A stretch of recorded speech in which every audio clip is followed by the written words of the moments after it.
need to We're record. going to record. Okay, great. We've got it sorted. Okay. All right. Okay, cool. So thank you, Lauren. Thank you, Lauren. Have fun with the girls. Okay, so Rebecca, can you let me know when you're recording? It's recording. Oh, fantastic. I love it when it's already recording. Okay, so welcome everybody to our SC calls. These are probably my favorite calls of the week, purely just because we get such amazing speakers on the call every single week. And I'm so honored this week to introduce my sideline buddy all the way from New York, who has absolutely been smashing out the water. I'm so proud of her and everything that she's achieved so far. I'm so blessed that I get to connect with someone like her every week and we do a weekly call together. Silvia is actually from Italy, but she's living in New York. She's 30 years old and she's a makeup artist with a passion for healthy living lifestyle and working out. She's newlywed, now married to an American. That's how she got the visa. No, I'm kidding. And she started Juice Plus in April 2016 and she went SSC in March 2017, which is literally last month. So massive congratulations to her. She was working in retail for 10 years and managed to quit her job because of this business. Her full-time job salary was taken over because she was earning so much money from Juice Plus. So Silvia is the epitome of healthy living. She is an absolute rock star for really influencing a positive, healthy body image. And I'm so excited to have her on tonight's call because, like I just say, she's just been promoted to SSC. So she also, obviously, we have a lot of SCs already on the call. So not only is she going to give us her story and her tips, but she's also going to explain how she's gone from SC to SSC, which I think will be really valuable for everybody too. So welcome to Silvia. Thank you, Tasha, for the introduction. I thank you so much for asking me to be on this call. It means a lot to me because I think one of the most amazing things in this business is that we get to help each other day in, day out, and it's so empowering. So I'm really happy to have a chance to share what I've been learning during these 12 months because it's definitely a learning process, and that's something that really excites me every day. So I want to tell you something about my story, just to start. So I always had two big passions in my life. One is makeup, which is also my job, and the other one is health and fitness. So makeup, it was my job. So I used to work in retail. I worked in retail for 10 years, and I worked in a makeup company for 7. And I always had kind of a love-hate relationship with my job because I was working in a field that I love. I love working in makeup, and I love having the opportunity to travel a lot. That's why I moved to the US also. So it definitely gave me a lot of opportunities. But on the other hand, I was working for a company. I was working as a manager and as a trainer, not as an artist. So I felt like I wasn't really expressing myself. I wasn't really building what I wanted. I wasn't building the career that I wanted. And I felt like I was basically doing the same thing over and over again every day without really getting any closer to where I wanted to be and without making a difference for anyone. Basically, I was working so hard just to help a big company making more money. That was the whole purpose. So I think that was really not rewarding on a personal level, and that was a big part of my frustration. And also when I turned 30 last year, I thought, okay, I'm 30. I started working in retail when I was 20, and I didn't move forward. I grew in a company, but I didn't get any closer to my goals. So that was kind of an aha moment that I had. And my other passion is health and fitness. That actually started. So I suffered with eating disorders for 9 years. I was anorexic and then I was bulimic. And when I actually started recovering, when I was going through the recovering process and I finally recovered, I switched to started having a healthy lifestyle, something that could help me being in a good shape, but also be more sustainable and help me being a better person and help me being healthier. So I started eating healthy and working out, and I always loved inspiring other people. I remember that at some point when I moved to the US, I was traveling all across the States, and I was basically moving to a new store and to a new state every 10 days. And every time after a couple of days I left the store, I had someone texting me, oh, you know, I started a diet or I started exercising. And that was the best thing for me, the best feeling. So when I got to know Juice Plus 1 year ago, April 2016, my first thought was, this can't really do anything for me, because I thought I was the healthiest that I could ever be. I was eating healthy, I was working out, so I was like, this cannot really make a big difference for me. But Lauren always say that one of the most important thing is what people believe about us. So the person who talked to me about Juice Plus was a friend of mine that I really believe being a genuine person. So just because of that, I decided to look into the product, to look into the researches, and I have to say it just made sense to me, because even if you're healthy already, actually adding more fruit and vegetables can just do good for you. And I didn't know I would see a big difference, but I actually did, because my skin got so much better. I started I didn't have any migraines anymore, and I used to suffer with migraines. I have so much more energy. So I always think, like, if I saw this big difference, I can only imagine what an impact can have on someone else who doesn't have that healthy lifestyle yet. So I figured out the product made sense, and it was another way to inspire people being more healthy and just raising their awareness about living a healthier lifestyle. So it was definitely in my court. And on the other way, I could use an extra income, so I think everyone can. I was working really hard as a manager with a good salary, but if any one of you lives in New York, you can only imagine how expensive it is. So I could definitely use some extra income. And that's how I decided to jump on the product and on the business at the same time. I'm the kind of person who tends to be very excited about new things and to give it 100% just because of the excitement. So that's what happened also with Juice Plus at the very beginning. And I did VF in the first 20 days. I didn't really have a structure. I wasn't really thinking about what I was doing. I was just acting out of excitement. I wasn't treating it as a business. But it worked out for the first month. What happened is that after I did VF, I was I don't want to say stuck, because it's a word I don't really like using.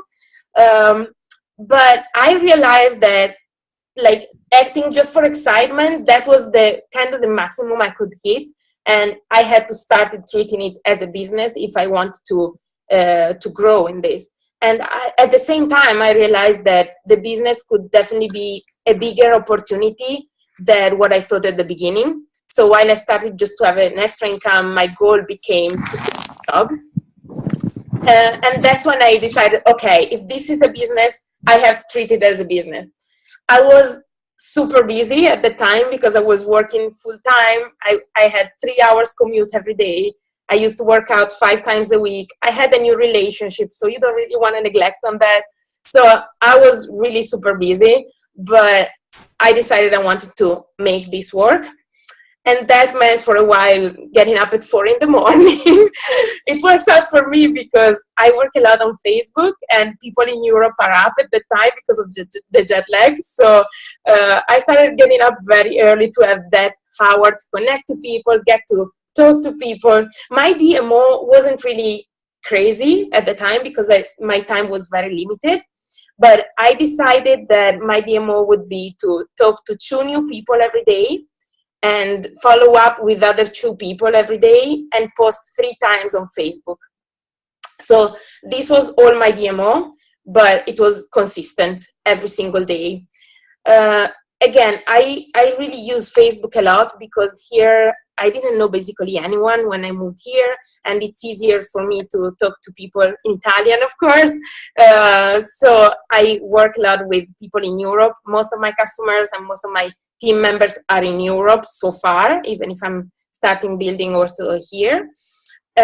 So what I'm asked a lot is what can I post on Facebook to make it work as a business?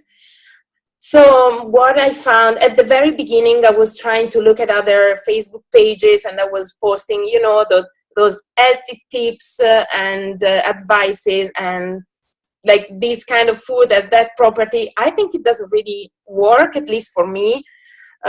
It's something that we say a lot. People buy you and not the product. So I kind of had to step out of my comfort zone and start really sharing my life. And people respond so much better just when you share who you are and what you do on a daily basis, because you don't have to be an expert. You are not, you like, if people want to buy a product, they will go to a store.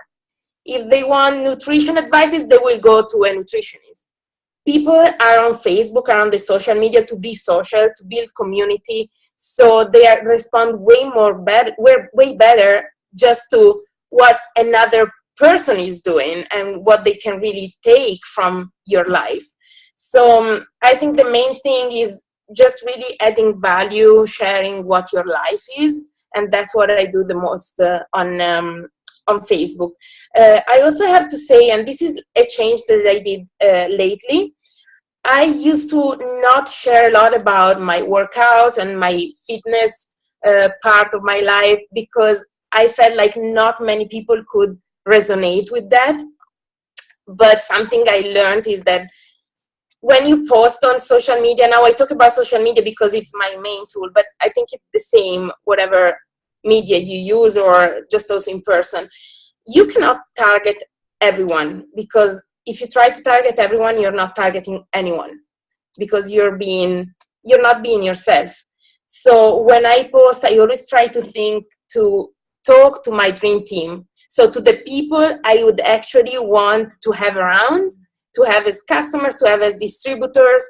I don't try to talk to anyone else. I try to talk to people I could actually help, even if I think we have such an amazing product and such an amazing opportunity that we can really help anyone. But still, the people I can help the most are the people who have something in common with me. Otherwise, like, someone else would be able to help them better, maybe because they resonate better with someone else. So I try to talk to people who have something in common with me. The people that I can help the most are basically people more or less of my same age, that have similar experience. I talk a lot to retail workers because that's my experience. So I can understand their frustration, I can understand their problems, and I can understand better what they want in life. As I speak to a lot of people, I talk to a lot of people who are at some level into fitness because I know the kind of problems that they can have. I know what they can improve. So I definitely switched from just try to target everyone to talk to my tribe, to my people. And that really helped out a lot, even because the people also who signed up with me and started and became my team members are more similar to me, and it's so much easier to work together. Tasha asked me to write down some things, some mistakes that I did, or some things that I changed from when I was BF to when I went SC. That took like 8 months, so it took a while, and I thought it was a big learning process. So I wrote down 8 things that I thought I would share with you, and I hope they can be of some help for you guys. So first thing I wrote down is I stopped trying to help people who don't want to be helped. I remember 1 year ago, I had a call with one of my uplines, and she asked me, so now you are VF, what do you think you need to do to get to a C? And I said, I think I need to help my team to grow their business. But I realized that you can't put motivation and commitment for someone else. You can support someone who he is motivated, who he is driven, who is willing to put the work in, but you can't do it for them. So I was really not wasting time, but really putting a lot of my energy into something that wasn't really under my control. So that was a big breakthrough for me. Lauren always says to build wide, and I understood that I was just focusing on few people that not necessarily were the right people. I was very lucky with my first distributor because she's amazing. She works hard. She's a C now. She's so independent, so passionate. And I kind of thought everyone was like her, she was my first one. I was like, okay, this is easy. But actually not everyone is like her. So Lauren was talking about someone today who has 290 distributors and the main income comes from 5 people. So you really want to find those people. So I started putting less effort and energy in trying to help people who don't really want to be helped. And I switched to finding new people. So going wider and find the right people. Second thing, and it's still about motivating my team, I found out that there is nothing I can do to motivate them if I don't lead by example. People do what you do and not what you say. So I really saw such a big difference in my team results when I started trying to be the best distributor of my team. So I really went back to my DMO, to making new customers, making new distributors. And when they saw me doing that, automatically they started doing the same. And also I had some people who were out of the game, and just seeing me doing action, taking action, they actually started building their business. And that was mind-blowing for me. Another mistake, number 3, another mistake that I definitely did for a long time was not to listen to other people's goals. So my goal was to quit my job and to go full-time with Juice Plus, and I assumed that was everyone's goal, while it's not. So a lot of people who just wanted to build a side business, which is fine, they felt kind of under pressure and like uncomfortable because I wasn't really listening to what they want. So when I actually started to ask them about what their real goals are, they found their way. So that was another huge mistake. Something else that I changed, number 4, I started practicing the accountability thing. So actually saying, I'm going to do this, saying it to other people, and then you have to do it. So I started checking in with my upline every day. And my first sentence was always, at the end of the month, I would be SC. At the end of the month, I would be SC. And I found out that kind of trained my brain to not accept anything else. So if you don't leave any room for alternatives, you're going to make it happen because you just can't do anything else. So that was a huge thing for me, and it really helped me overcoming, little obstacles that I found during the way. 5 things that I did in the past few months, I started really committing to events. So really committing on being on weekly calls. I decided which calls I would never miss. And also stepping up and starting actually doing events, not only jumping on others' events. So now, for example, I do this weekly call with Tasha, the Generation Y call, and that was totally out of my comfort zone, but I found out, if you keep doing the same thing, you won't have different results. So that was a huge thing for me. And again, when you start doing something that is out of your comfort zone, it will eventually become easier. It will eventually become comfort zone. So this is something I'm definitely working more on right now, and I find it's creating more momentum. So that was another big change for me. Number 6, it was being organized. I'm an artist, so I'm not really the most organized person in the world, and I struggle with organization and like kind of giving a structure. If you could see my room, you would understand what I mean. But I decided, okay, if this is a business, I have to treat it as a business, and I have to do the same things I was doing in my job. So being organized with that. So I started writing down every person I talk to, what we talk about, if it's business, if it's product, what are their goals, writing down like follow up in 3 days, or writing out everything. What is the other thing?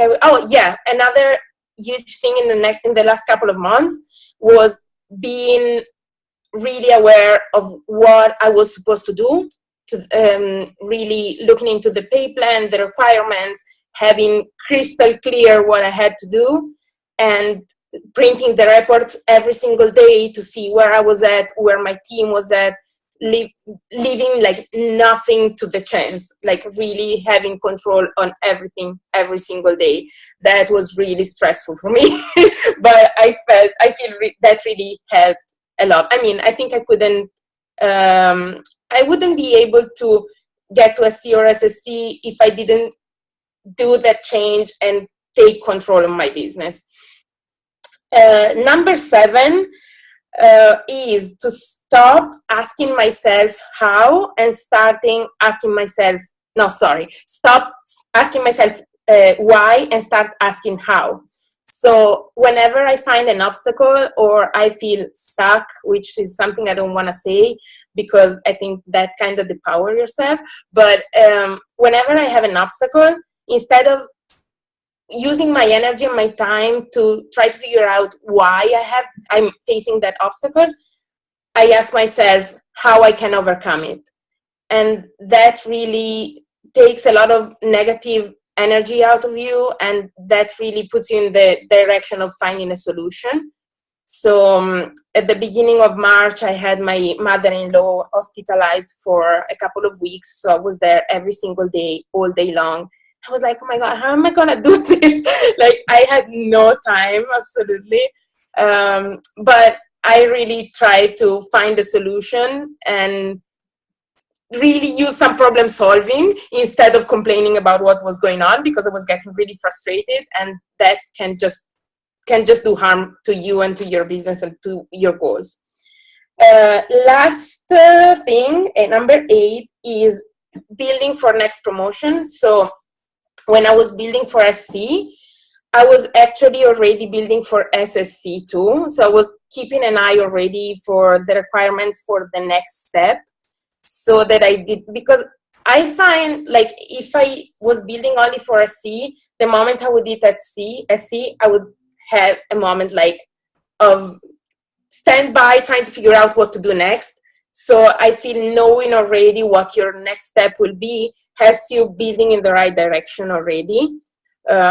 So that's definitely something I did to reach SC, and that's why I went from SC to SSC in a, let's say, a short amount of time. I wouldn't say short, but yeah, like faster than to SC, because I was already looking forward to the next step.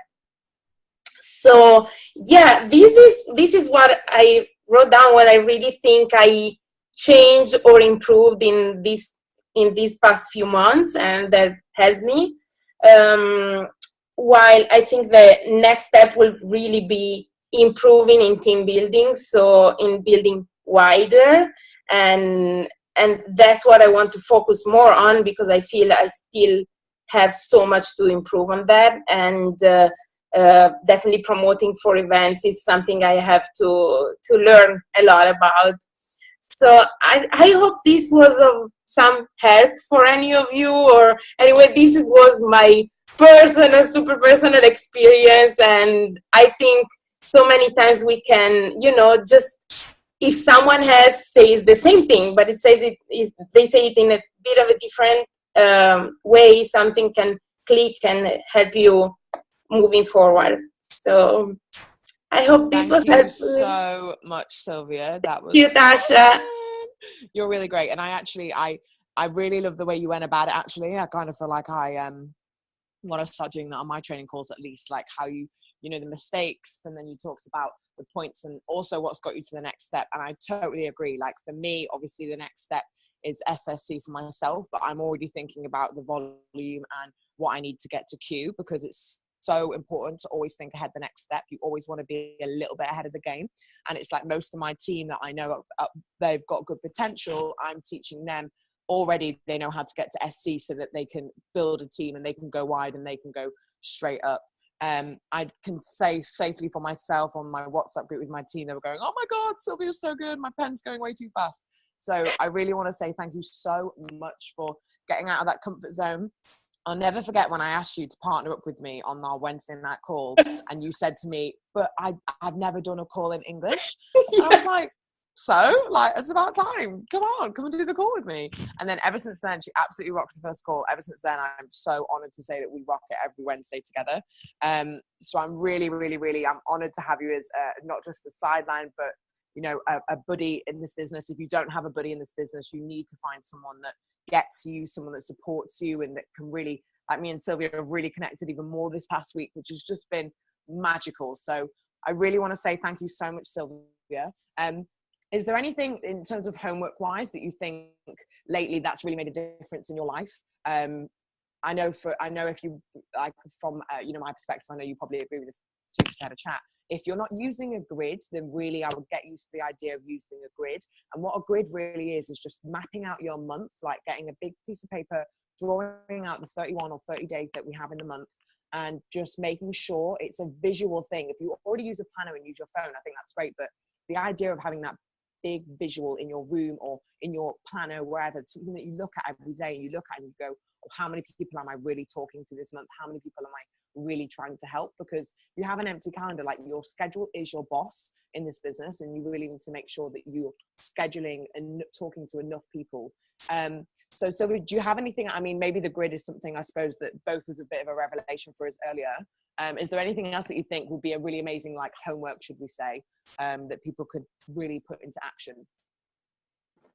I think for me, it was really all about keeping accountable to myself. So giving myself a DMO, putting it out there, saying it to some people so that I could keep myself accountable and just do it. Another thing that I learned lately, and I think it really helped me, I don't know if you ever heard about the 5 seconds rule by Mel Robbins. I am the kind of person who tends to procrastinate a lot, and that can really kill your goals. So now what I do is, if I think I should do something, I do it in the first 5 seconds. I think about it, and that's it. I think I should do something. I do it in the next 5 seconds without procrastinating, because that really takes so much energy out of you and doesn't really give you anything back. So that was a huge thing for me. Yeah, amazing. Actually, we actually got taught that at a conference this year in England, if anybody came to that conference. And actually that was one thing that really stood out to me. And you know what I did? I just didn't put it into action. So thank you for reminding me. That will be something that I totally do. But yeah, we'll make sure we get this recording. Rebecca's actually recorded it for us tonight, so we'll have it on YouTube like ASAP by tomorrow, which is going to be great. So you guys can send this out to your teams. Please, let's all massive thank you to Silvia for taking the time out on a sunny New York afternoon, it looks like, and talking to us and just sharing your golden tips. I can't wait for you to hit your next promotion. I can smell it. It's literally is happening already for you, in my opinion. And I'm really proud of you for getting out of your comfort zone and doing this call in English, you know. You make me laugh when you like, is my English good? I'm like, you're fluent, like, come on. So thank you so much, and we'll see you all on the call next week, where we have actually Andy Klaus joining us. That's not his surname, I always think it is. Andy from Germany joining us, so that's really exciting as well. So thanks everybody. Thank you, Tasha. Thank you, everyone. Bye, guys. Bye, Silvia. Thank you.